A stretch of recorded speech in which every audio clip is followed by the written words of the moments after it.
આ તરફ અમદાવાદના ચાંદખેડામાં બે બાળકીઓના શંકાસ્પદ મોતના મામલે ચાંદખેડા પોલીસે બાળકીના માતા પિતાના નિવેદન નોંધ્યા છે. ગઈકાલે રાત્રે હોસ્પિટલમાં જઈને માતા પિતાના નિવેદન નોંધવામાં આવ્યા. ઢોસાનું ખીરું જ ખરાબ હોવાનું માતા પિતાએ રટણ કર્યું છે. એફએસએલની ટીમ દ્વારા ઘરમાં સર્ચ કરવામાં આવ્યું છે. ઘરમાંથી અલગ અલગ વસ્તુઓના નમૂના લેવાયા છે.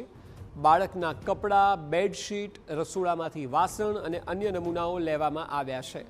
બાળકીઓના મોત પાછળનું કારણ હજી પણ અકબંધ છે.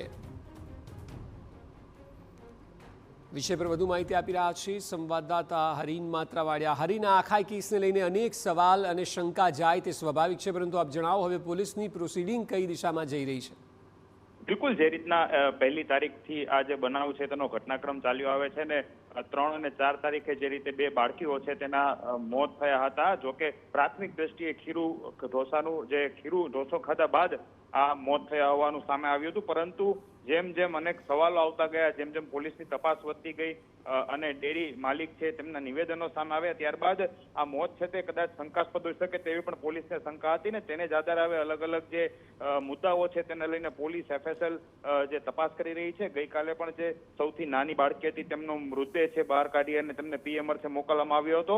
ગઈકાલે રાત્રે માતા પિતાના જે છે નિવેદનો લેવામાં આવ્યા હતા. પોલીસ દ્વારા હોસ્પિટલમાં જઈને બંને નિવેદનો લેવામાં આવ્યા હતા. જોકે આ નિવેદનમાં એક જ વસ્તુ સામે આવી છે કે અમે જ્યાંથી ખીરું લીધું હતું ત્યારબાદ ઢોસો ખાધો હતો અને ત્યારબાદ તમામની તબિયત લથડી હતી અને મોત પણ તેને કારણે થયા હોવાનું માતા પિતાનું રટણ છે. પરંતુ એફએસએલની ટીમ દ્વારા ઘરમાં સર્ચ કરવામાં આવ્યું છે.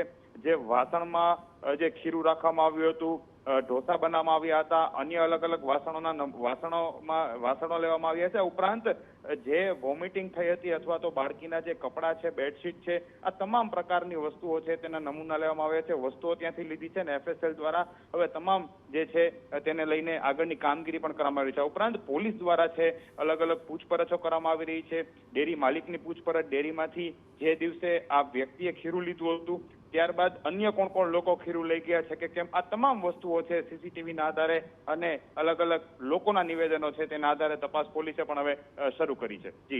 જી બિલકુલ, આભાર સમગ્ર માહિતી બદલ.